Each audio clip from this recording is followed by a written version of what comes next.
नमस्कार दोस्तों, कैसे हैं आप लोग? आशा करता हूँ बहुत ही अच्छे होंगे और पढ़ाई बड़ी मस्त से करते होंगे। जैसा कि एग्ज़ाम बहुत नज़दीक आ चुका है और इसी के चलते हम आप सभी को सामने जो एक सब्जेक्ट है संस्कृत, उसका जो ऑब्जेक्टिव प्रश्न है वो हम लोग देखने वाले हैं। ठीक है? तो आइए प्रश्न देखते हैं, है ना? प्रश्न देखने से पहले हम लोग जानेंगे संस्कृत का जो बेसिक पॉइंट था वो देखेंगे। ठीक है? ये जो संस्कृत है, क्या है संस्कृत? संस्कृत का जनक कौन है? तो संस्कृत का जनक महर्षि पाणिनि है। महर्षि पाणिनि जो संस्कृत का जनक है और प्राचीन समय में संस्कृत को सबसे ज़्यादा यूज उपयोगी माना जाता था। जो भाषा था वो प्राचीन समय में यानी भारत में प्राचीन समय में बहुत ज़्यादा संस्कृत का उपयोग किया जाता था। क्या चीज़ का उपयोग किया जाता था? ठीक है, आइए हम लोग प्रश्न देखते हैं। ठीक है, प्रश्न है मंगलम पाठ के रचनाकार कौन है ना? बताना है कि मंगलम पाठ के जो रचनाकार है वो कौन है। तो मंगलम पाठ के रचनाकार है वो महर्षि वेद व्यास जी है। कौन है? महर्षि वेद व्यास जी को ही संस्कृत का जनक यानी संस्कृत का जो रचना किए हैं। उसके बाद है ऑप्शन बी में आपको महर्षि वाल्मीकि जी दिखाई देते होंगे। ये है ना, ये रामायण की रचना किए थे। क्या किए थे? रामायण लिखे थे। क्या जी का? रामायण। महर्षि वाल्मीकि जी है वो रामायण लिखे थे। क्या लिखे थे? रामायण। ठीक है, आइए अगला प्रश्न देखते हैं। प्रश्न है मंगलम पाठ में कितने मंत्र संकलित है ना? मंगलम पाठ है उसमें कुल कितने मंत्र है? तो उसमें कुल कितने मंत्र है? तो 5 मंत्र है। कितने मंत्र है? 5। मंगलम पाठ में दोस्तों 5 मंत्र है। कितने मंत्र है? 5। ठीक है, आइए अगला प्रश्न देखते हैं।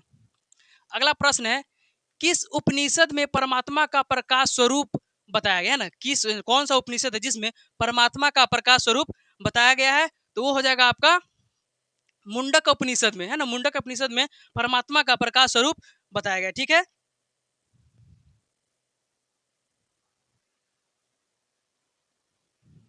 आइए अगला क्वेश्चन देखते हैं, है ना? अगला क्वेश्चन है आत्मा के गुड रहस्य की व्याख्या किसमें की गई थी? प्रश्न है आत्मा के जो गुड की रहस्य की व्याख्या वो किसमें की गई थी? तो वो की गई थी आपको कठोपनिषद में। किसमें की गई थी? कठोपनिषद, यानी ऑप्शन ए सही हो जाएगा। ठीक है, आइए अगला प्रश्न देखते हैं। प्रश्न है ईशावास्य उपनिषद में किसका मुख सोने जैसा पात्र से ढका बताया गया है ना? जो ईशावास्य उपनिषद है उसमें किसका मुख सोने जैसा पात्र से ढका हुआ बताया है? तो आपको देखेंगे ऑप्शन में सत्य दिखाई दे रहा है ना, यही हो जाएगा सत्य। सत्य का मुख है ना वो सोने जैसे पात्र यानी सोने जैसा पात्र से ढका हुआ रहता है। ठीक है, किस क्या हो जाएगा इसका आंसर? बी, यानी ऑप्शन बी इसका आंसर हो जाएगा। ठीक है, आइए अगला प्रश्न देखते हैं। अगला प्रश्न है आत्मा के गूढ़ रहस्य। ये क्वेश्चन रिपीट हो जाएगा। क्या हो जाएगा? क्वेश्चन रिपीट हो जाएगा और इसका जो आंसर है आप लोग कमेंट बॉक्स में बताइए। क्या बताइएगा? कमेंट बॉक्स में इसका आंसर बताइएगा। ठीक है, आइए अगला क्वेश्चन देखते हैं। क्वेश्चन है उपनिषद ग्रंथों का प्रमुख उद्देश्य क्या है ना? उपनिषद एक ग्रंथ है, उसका जो प्रमुख उद्देश्य क्या है? ठीक है, तो इसका ऑप्शन ए में है आध्यात्मिक ज्ञान प्रदान करना, फिर ऑप्शन बी में है भौतिक विज्ञान की व्याख्या करना, और ऑप्शन सी में है सामाजिक सुधार करना, और ऑप्शन डी में चिकित्सा विज्ञान सिखाना। है ना? उपनिषद ग्रंथों का जो प्रमुख उद्देश्य है वो है आध्यात्मिक ज्ञान प्रदान करना। क्या कौन सा ज्ञान? आध्यात्मिक ज्ञान को प्रदान करना बताया किसमें? उपनिषद में बताया गया। ठीक है, आइए अगला क्वेश्चन देखते हैं। अगला क्वेश्चन है किस श्लोक में सत्य का मुख को ढके होने का उल्लेख मिला है ना? कौन सा श्लोक है जिसमें सत्य का मुख ढके होने का उल्लेख मिला है? तो आपको ये ऑप्शन देखते हैं। ऑप्शन ए में है कठोपनिषद, है ना? ऑप्शन बी में है मुंडक उपनिषद, ऑप्शन सी में है श्वेतर उपनिषद, और ऑप्शन डी में है ईशावास्य उपनिषद, है ना? किस श्लोक में सत्य का मुख ढके होने का उल्लेख मिला है? तो श्वेता, है ना? श्वेता स्वोपनिषद में ढके होने का उल्लेख मिला है। क्या हो जाएगा आंसर? सी हो जाएगा, है ना? आइए अगला क्वेश्चन देखते हैं।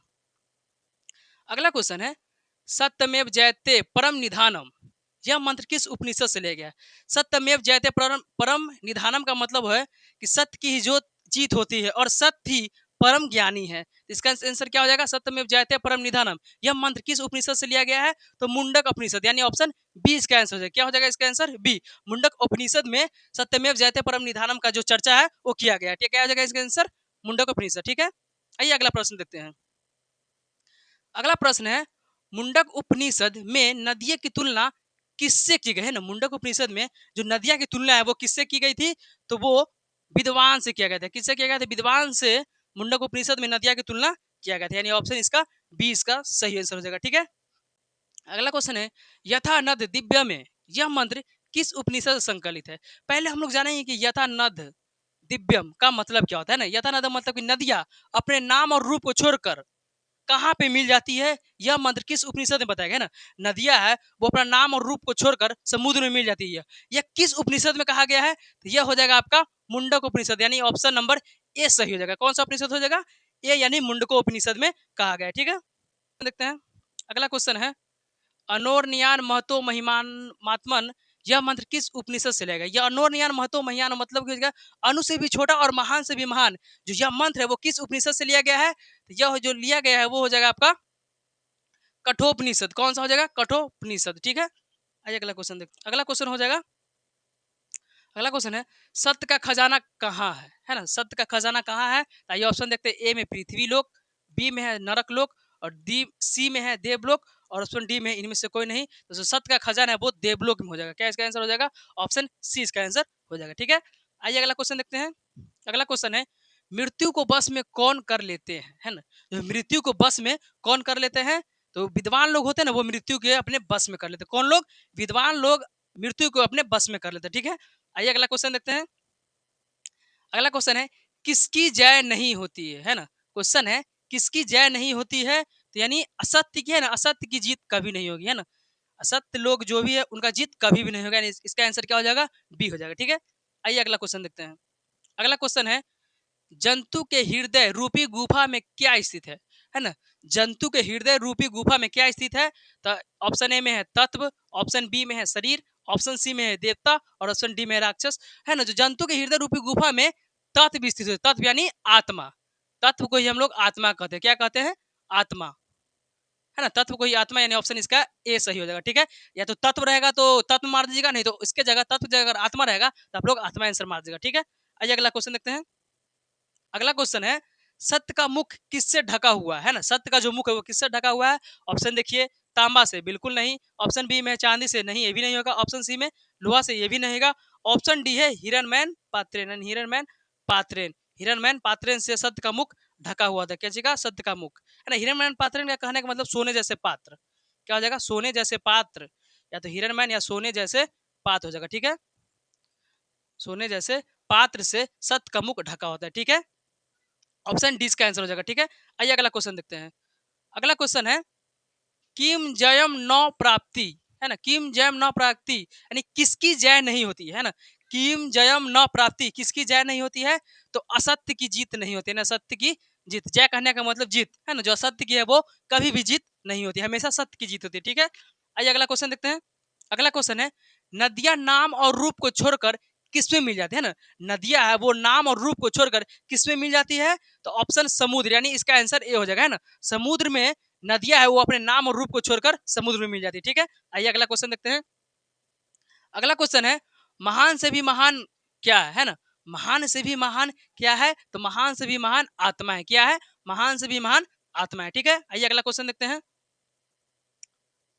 अगला क्वेश्चन है, मंगलम कहाँ से संकलित है ना, मंगलम जो पाठ है वो कहाँ से संकलित है, आइए ऑप्शन देखते हैं, ए वेद से, ऑप्शन बी में पुराण से, ऑप्शन सी है उपनिषद से, ऑप्शन डी है वेदांग से, है जो मंगलम पाठ है वो उपनिषद से संकलित है, कहाँ से, उपनिषद से। ठीक है, अगर बच्चों अगर पूछ दिया कि वेद की संख्या कितनी है, तो वेद की संख्या वो कुल कितनी है, 4 है। ठीक है, फिर ऑप्शन में आप पुराण देख लेते हैं, पुराणों की संख्या कितनी है, तो पुराणों की संख्या आपको 18 है, कितनी है, 18। ठीक, अगर एक और क्वेश्चन पूछ देगा उपनिषद की संख्या कितनी है, तो उपनिषद की जो संख्या है वो 108 है, कितनी है, 108 उपनिषद की संख्या है, और वेदांग ऑप्शन डी में क्या है, वेदांग है, तो वेदांगों की जो संख्या है वो 6 है, कितनी है, वेदांगों की संख्या वो कुल कितनी है, तो 6 है। ठीक है, प्रश्न एक है लेकिन हम आपको 3-4 बता दिए, इसमें से एक न एक जरूर पूछ सकता है, ध्यान में देख लीजिएगा। ठीक है, आइए अगला क्वेश्चन देखते हैं, अगला क्वेश्चन है, उपनिषदों की संख्या कितनी है ना, अभी हम जस्ट आपको बताते हैं कि उपनिषदों की संख्या कितनी है, तो उपनिषदों की संख्या जो 108 है, कितनी है, उपनिषद की जो संख्या है वो 108 है। ठीक है, आइए अगला क्वेश्चन देखते हैं, अगला क्वेश्चन है, किसकी जय होती है ना, मतलब किसकी जीत होती है, जीत किसकी होती है, तो सत्य की जीत होती है, हमेशा सत्य की। अगर आप लोग भी मेहनत से पढ़ाई करिएगा तो निश्चित है कि आप लोग का भी जो रैंक है यानी मार्क्स है बहुत ही अच्छा आएगा, अभी भी टाइम है, आप लोग अच्छा से पढ़िए। ठीक है, तो किसकी जय होती है, तो सत्य की जीत होती है। ठीक है, आइए अगला क्वेश्चन देखते हैं, अगला क्वेश्चन है, देवलोक का मार्ग किससे प्राप्त होता है ना, देवलोक का मार्ग किससे प्राप्त होता है, ऑप्शन ए सत्य से, ऑप्शन बी है असत्य से, ऑप्शन सी है क्रोध से, और ऑप्शन डी है मोह से, है ना, जो देवलोक का मार्ग किससे प्राप्त होता है, तो सत्य से, है ना, देवलोक का मार्ग आपको सत्य से प्राप्त होगा, किससे होगा, सत्य से, यानी ऑप्शन ए हो जाएगा। ठीक है, आइए अगला क्वेश्चन देखते हैं। अगला क्वेश्चन है उपनिषद के रचनाकार कौन है ना। उपनिषद का रचनाकार, पहले हम लोग जानेंगे कि उपनिषद का मतलब कहता है ना। उपनिषद का मतलब हो जाता है मतलब होता है दोस्तों, उपनिषद का मतलब गुरु के समीप बैठकर ज्ञान को अर्जित करना, मतलब ज्ञान प्राप्त करना, गुरु के बगल में बैठकर ज्ञान को पाना ही उपनिषद कहलाता है। ठीक है, यानी उपनिषद का अर्थ होता है। ठीक है, क्वेश्चन है उपनिषद के रचनाकार कौन है। तो उपनिषद का जो रचनाकार है वो महर्षि वेद व्यास जी है। कौन है? महर्षि वेद व्यास जी को उपनिषद के रचनाकार माना गया है, यानी ऑप्शन सी इसका आंसर हो जाएगा। ठीक है, आइए अगला क्वेश्चन देखते हैं। अगला क्वेश्चन है अणु से छोटा कौन है ना। अणु जानते हैं ना, अणु से भी छोटा कौन है। तो अणु से जो छोटा है वो आत्मा है। क्या हो जाएगा? आत्मा। आंसर इसका हो जाएगा यानी ऑप्शन नंबर बी, अणु से छोटा कौन है। तो अणु से छोटा आत्मा है। ठीक है, आइए अगला क्वेश्चन देखते हैं। अगला क्वेश्चन है ब्रह्मा को प्राप्त करने के विषय में बताया गया है ना। ब्रह्मा को प्राप्त करने के विषय में बताया गया है ना। ब्रह्मा को प्राप्त करने के विषय में किसमें बताया गया है ना। कौन सा उपनिषद है इसमें ब्रह्मा को प्राप्त करने का विषय में बताया गया है। तो कौन सा उपनिषद होगा? आइए ए में देखते हैं कठोपनिषद, ऑप्शन बी में है ईशावास्य उपनिषद, ऑप्शन सी में है श्वेतर उपनिषद और ऑप्शन डी में है मुंडको उपनिषद है ना। तो ब्रह्मा को प्राप्त करने का विषय में कठोपनिषद में बताया। कौन सा उपनिषद में? तो कठोपनिषद में ब्रह्मा को प्राप्त करने के विषय में बताया गया। ठीक है, आइए अगला क्वेश्चन देखते हैं। ठीक है, अगला क्वेश्चन है उपनिषद में किसकी महिमा का वर्णन किया गया है ना। उपनिषद है उसमें किसकी महिमा का वर्णन किया गया है। तो परम पुरुष लोग है ना, परम पुरुष है ना, परम पुरुष जो भी लोग है उसको उपनिषद की महिमा में, उपनिषद में की महिमा में वर्णन किया गया। किसमें किया गया है? उपनिषद की महिमा में वर्णन किया गया है। तो किसको? तो परम पुरुष को। ठीक है, आइए अगला क्वेश्चन देखते हैं। है ना, अगला क्वेश्चन है परमात्मा की महिमा का वर्णन किसमें किया गया है ना। परमात्मा है उसकी महिमा का वर्णन है वो श्वेतर उपनिषद है ना उसमें किया गया। किसमें किया गया है? श्वेतर उपनिषद। ठीक है, आइए अगला क्वेश्चन देखते हैं।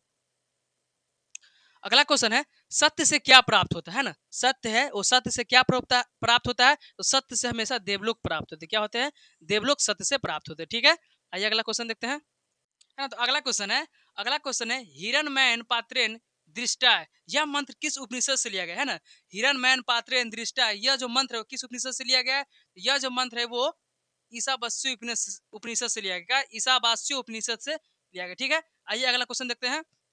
अगला क्वेश्चन है वेदामेंतम पुरुषम महानतम विदिते याना, यह मंत्र किस उपनिषद से लिया गया है ना।